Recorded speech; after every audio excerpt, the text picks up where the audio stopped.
Coba Anda bayangkan sebuah tubuh ya, Oke.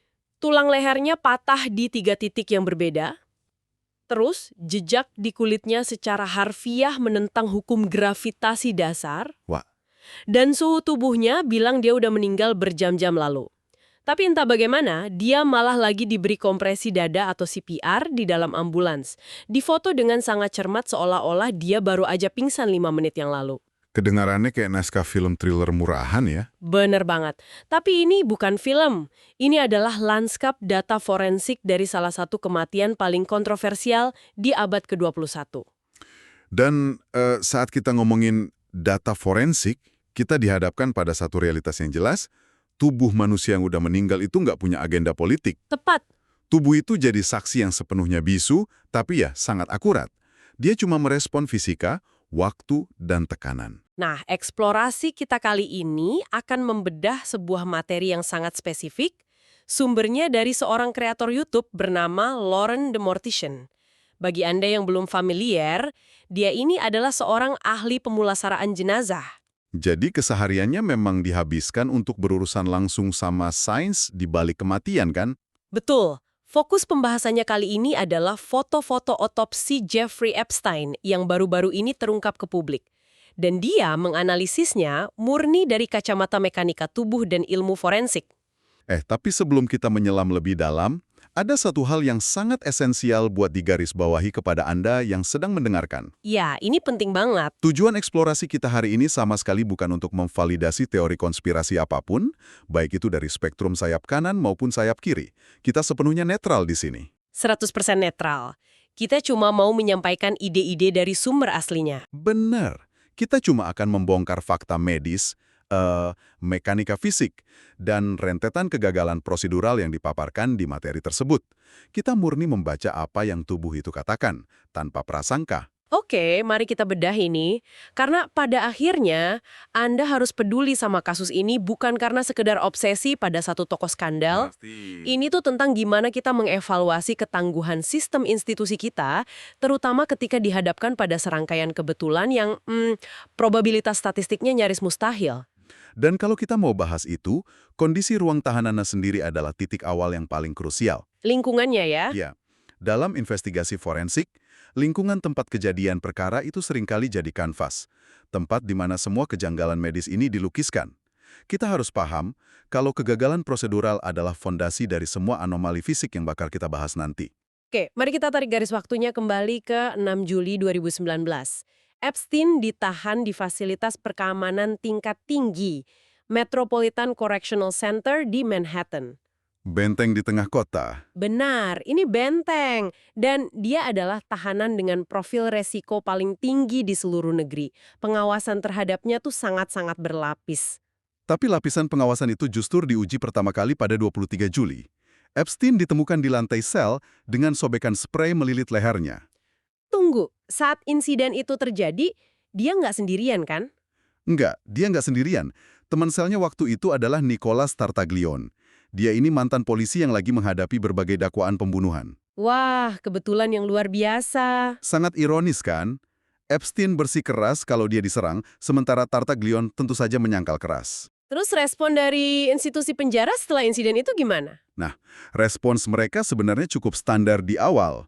Mereka segera memasukkan Epstein ke dalam protokol pengawasan bunuh diri. Oke, untuk Anda yang belum tahu, protokol ini bukan sekedar diawasi dari jauh aja ya. Ini berarti pakaiannya diganti sama gaun kertas tebal yang nggak bisa disobek, barang-barang di selnya dikosongkan. Dan ada penjaga yang memantau tanpa henti. Sistem pada dasarnya mengakui kalau nyawa dia itu dalam bahaya. Tapi ironisnya pengakuan sistem itu nggak bertahan lama kan? Cuma 1 minggu. Epstein diturunkan statusnya dan dikembalikan ke unit perumahan khusus. Tapi, ada satu syarat mutlak yang nggak bisa ditawar.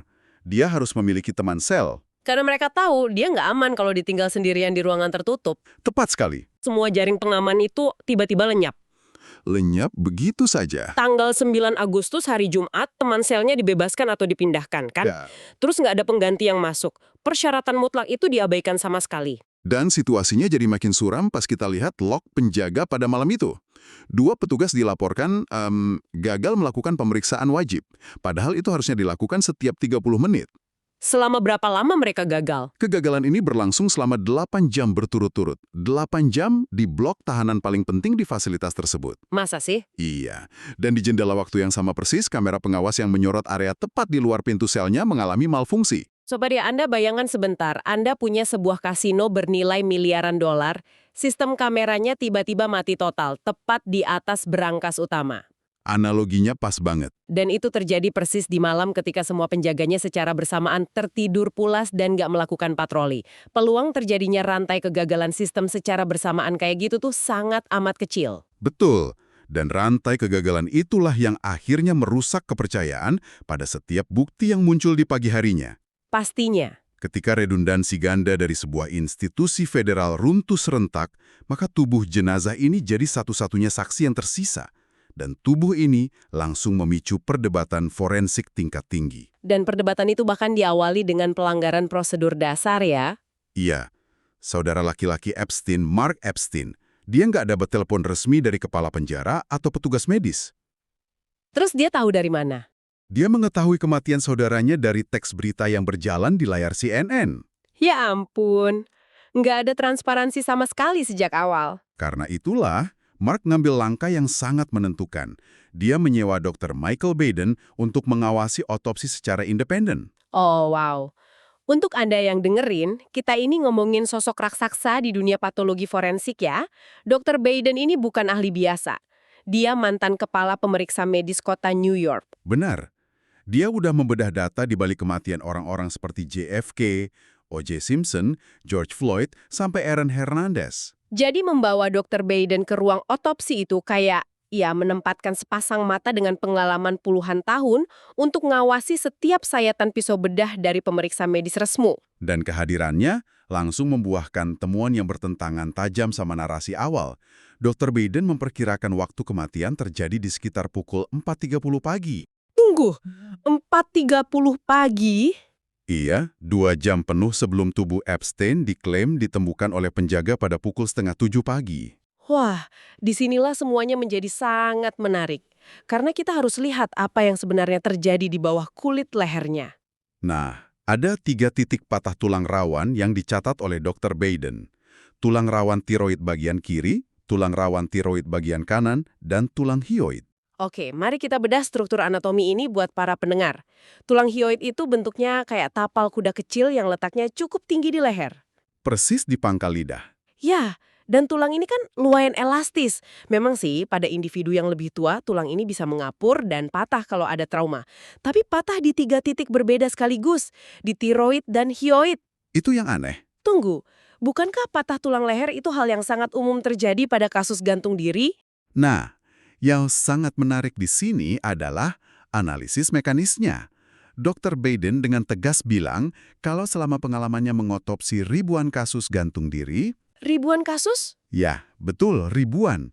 Dia belum pernah melihat kombinasi spesifik 3 patah tulang rawan ini terjadi sekaligus. Gantung diri itu kan mengandalkan tarikan statis ke satu arah. Oh, saya paham.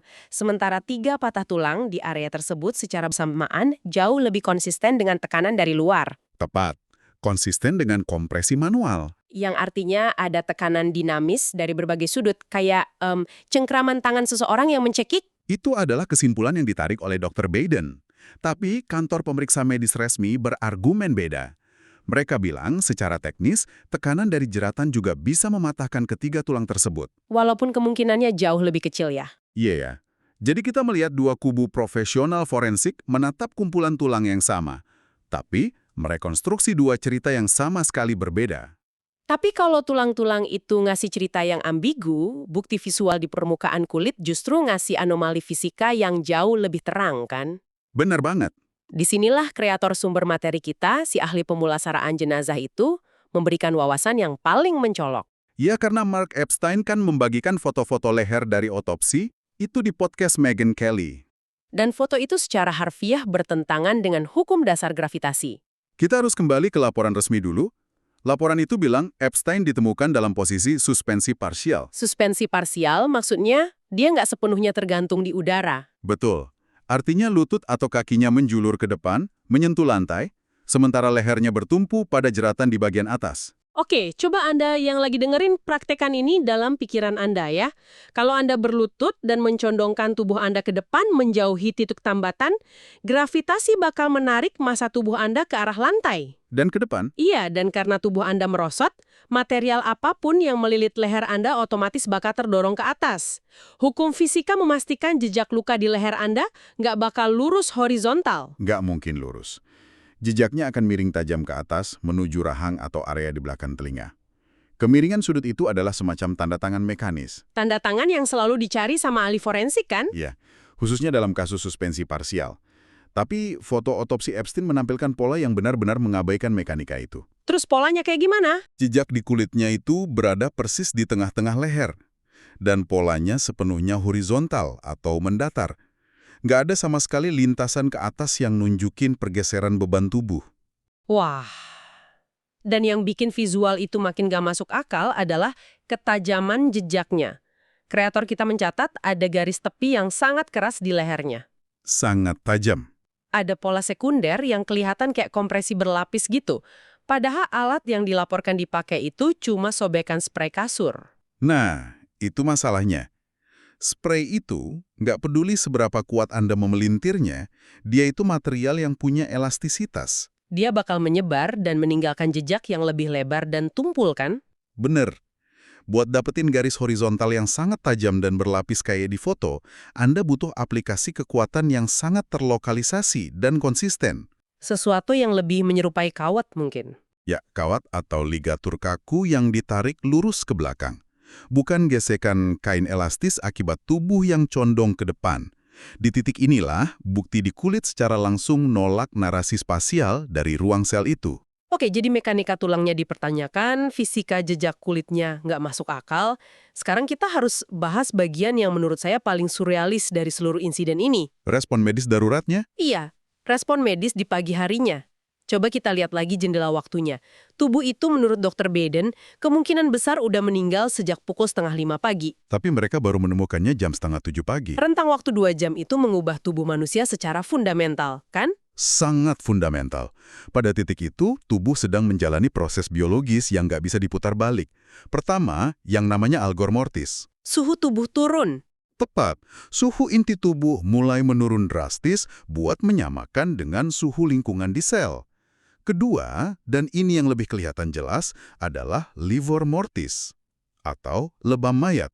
Mekanisme kerjanya begini. Begitu pompa jantung Anda berhenti secara permanen, darah di dalam pembuluh Anda udah nggak punya tenaga pendorong lagi. Gravitasi langsung ngambil alih. Ya, gravitasi narik semua sel darah merah ke titik paling rendah di tubuh Anda.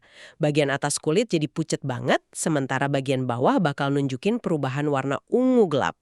Atau kemerahan.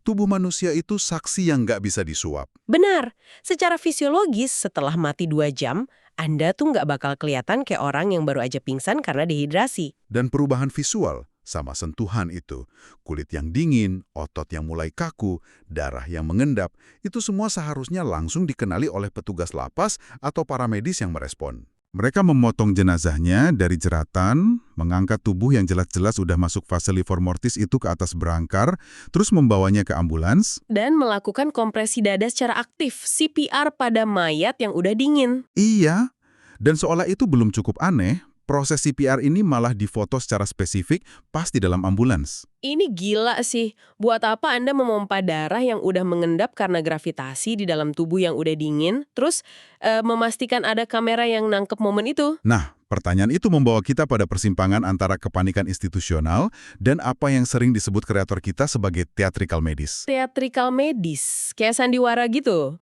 Bisa dibilang gitu. Di satu sisi, ada prosedur operasi standar yang kaku.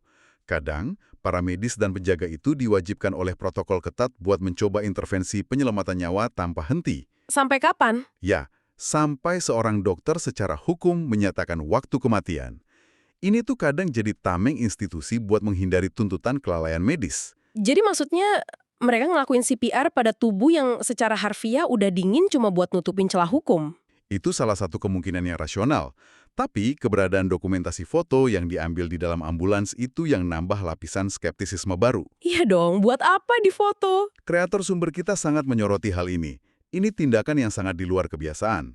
Mendokumentasikan upaya penyelamatan pada pasien yang jelas-jelas sudah lama meninggal, itu ngasih kesan kalau ada kebutuhan mendesak untuk bikin narasi. Kayak mau bilang, lihat nih, kami udah ngelakuin segala cara buat nyelamatin dia. Persis.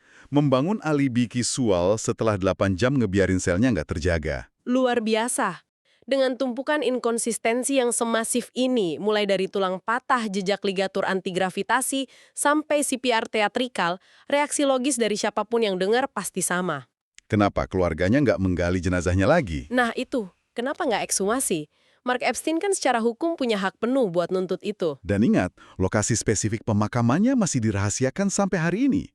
Nggak ada juga catatan publik mengenai kremasi, jadi jalan menuju otopsi kedua yang lebih independen sebenarnya sangat terbuka. Tapi disinilah kreator di materi kita ngasih perspektif penyeimbang yang sangat membumi.